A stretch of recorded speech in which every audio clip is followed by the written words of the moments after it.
एकांत। वास्तविक एकांत वह है जो दुनिया में चलते फिरते कार्य करते हुए भी समझे कि मैं दुनिया में हूँ ही नहीं। अगर अपने जीवन को किसी को कदर होती तो एकांत के कोने को कुबेर का कोष समझता। मैंने पूछा, ये बरसात की बूंद तू मोती कैसा बन गई? उत्तर दिया, सीप के सीने में एकांत में रहने से।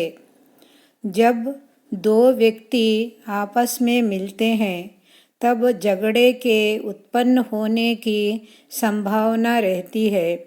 हमने कभी नहीं सुना कि कोई अकेला हो और झगड़ा हुआ हो। मेरे एकांत के घर में जैसे दिन वैसी रात। एकांत में व्यस्त होने से मैं न सूर्य को जानता हूँ और न चंद्रमा को। छोड़कर जाने से कुछ भी छोड़ा नहीं जा सकता। दूर रहने से दूर रहा जा सकता है। कोई शून्य में रहे परंतु यदि उसके दिल में दुनिया के विचार आते रहते हैं तो वह दुनिया में फंसा हुआ है। एकांत का कोना हो, दिल दुनिया की इच्छाओं से मुक्त हो और हृदय में ईश्वर का प्रेम हो तो और क्या चाहिए। मनुष्य आया भी अकेला है और जाएगा भी अकेला। केवल बीच में रिश्तों में रहने से अपना वास्तविक वंश जो एकांत है उसे बुला बैठना ना चाहिए। हे बुद्धिमान, एकांत शब्द दो पदों से बना हुआ है। पहला एक, दूसरा अंत। जहाँ एक का भी अंत हो, जहाँ एक भी ना हो, वह हुआ एकांत। वह पद तो परम विस्मृति और आत्ममस्ति का है। एकांत अर्थात एक का अंत। वह एक है अभिमान, जो अभिमान से मुक्त है। वह सदैव एकांत में है। यदि तुझ में अभिमान है तो तुम एकांत में स्वतंत्र नहीं हो। यदि तुमने अभिमान का अंत किया है तो समूह के बीच में भी तुम आश्चर्ययुक्त एकांत का अनुभव करेंगे। पर्दापोश।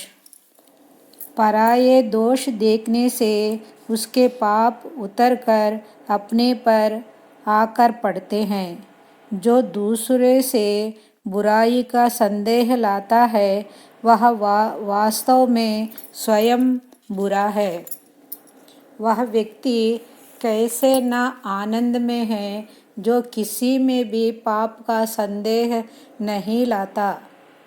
अपना दोष बूंद जितना हो तो भी सागर जितना करके समझो। पराया दोष सागर जितना हो तो बूंद जितना भी ना समझो।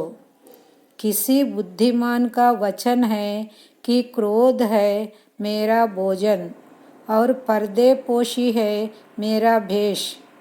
पहनो तो तुम सबको देखो परंतु तुझे कोई ना देखे, क्योंकि जो दूसरों की लाज रखता है उसकी लाज अधिक रखी जाती है। इससे ऊपर अन्य कौन सी पर्देपोशी जो मुझे तुझे संसार में पाप दिखाई ही ना दे। हे बुद्धिमान, अगर निष्पाप होना चाहते हो तो पाप के अस्तित्व से इनकार करो। सच्चा आस्तिक वह है जो पाप के अस्तित्व से इनकार करता है। महात्माओं का दर्शन पापनाशक इसलिए है कि वे किसी को पापी नहीं समझते। हे भगवान के बंदे, तुम जो रात दिन दूसरों के दोष देखते रहते हो, अतः कुछ तो सोचो और विचार करो। क्या दूसरों की निंदा करने से तुम्हारी भूख उतरती है अथवा प्यास मिटती है? तुझे क्या प्राप्त होता है? उल्टा समय नष्ट होता है और दूसरों का मैल दिल में इकट्ठा होता है। यह तुझे अभीष्ट है। पर्दे पोशी तो परमात्मा का गुण है। जो पर्दा पोश है वह परमात्मा के समान सबके दिलों का प्यारा बन जाता है। शहद की मक्खी की तरह सब जगह से रस निकाल कर शहद बनाओ। साधारण मक्खी की तरह मल पर बैठकर धिक्कार योग्य ना बनो। हे भ्राता, तुमने अनुभव किया है कि जब किसी के दोषों को विचार रहे हो, उस समय अपने दिल की खुशी जानबूझकर गंवा रहे हो। अगर चाहो कि दोष किसी में देखने में ना आवे तो सबको अपना आप करके जानो। पाप शब्द दो पर्दों से बना हुआ है, पा प्लस आप। पा अर्थात दूर और आप अर्थात स्वयं। स्वयं से दूर होना अर्थात आत्मा को भुलाना पाप है। आंखें बंद करने की विद्या एक बड़ी विद्या है।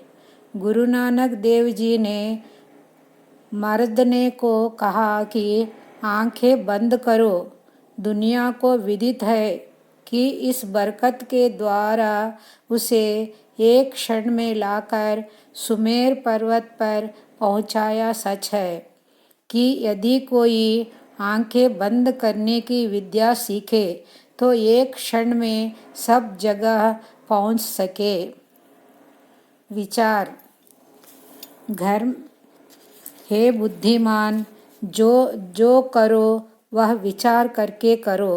ऐसा ना हो कि अविचार से कुछ करके अथवा बोलकर बैठो और बाद में पछतावो। विचार दो पर्दों से बना है, विच प्लस आर। विच अर्थात बीच और आर अर्थात चलना। बीच के मार्ग पर चलना अर्थात पूरी चाल को विचार कहा जाता है। जो किसी भी और झुका वह अभी गिरा। हे सत्संगी, सत्य और असत्य का विचार करो। सत्य अर्थात जो सदैव है, असत्य अर्थात जो एक समय है और दूसरे समय है ही नहीं। भला क्षणभंगुर से तुम्हारा क्या बनेगा? सदैव की वस्तु प्राप्त करके खुश रहो। कोई भी पक्षी उस अन्न के पास ना जाएगा जहाँ एक पक्षी जाल में फंसा हुआ है। हे भ्राता, दूसरे के दुख को देखकर शिक्षा ग्रहण करो। ऐसा ना हो कि तुझे संकट में देखकर दूसरे तुझसे शिक्षा सीखे। लालची आदमी ऐसा पेट भर खाते हैं कि ना चल सके और ना सांस ले सके। जवान आदमी थाली खाली करके उठते हैं। सन्यासी और त्यागी केवल उतना खाते हैं जितना जीवन के लिए पर्याप्त है। तपस्वी आधा पेट भोजन करते हैं, किंतु विचारवान लोग वास्तविक भूख लगने पर ही पूरी मात्रा में खाते हैं। यदि तुमने सारी आयु अच्छे काम किए हैं तो भी परमात्मा के समक्ष स्वयं को बिल्कुल मिटा दो, नहीं तो तुम्हारी भलाइयाँ भी तुझे जन्म मृत्यु के चक्कर में लाएंगी। बाहर कितनी ही जलाने वाली लू लग रही हो, परंतु जो मनुष्य उस कमरे में बैठा है जिसे बिजली के द्वारा अपने इच्छानुसार वातानुकूलित एयर कंडीशन रूम किया जा सकता है, उस पर लू कुछ भी प्रभाव नहीं कर सकती है। हे भ्राता, अपना दिल वह कमरा है जो अपनी इच्छानुसार ठंडा अथवा गर्म किया जा सकता है। बाहर दुनिया में कैसी भी अवस्थाएं हो, तुम अपने दिल के कमरे को विचार की बिजली शक्ति से रुचिकर बनाकर बैठो। हे भ्राता, कर्म करो तो विचार करके तत्पश्चात करो, बात करो तो विचार करके तत्पश्चात बोलो। जो पहले सोच समझकर किया जाता है उस विषय में बाद में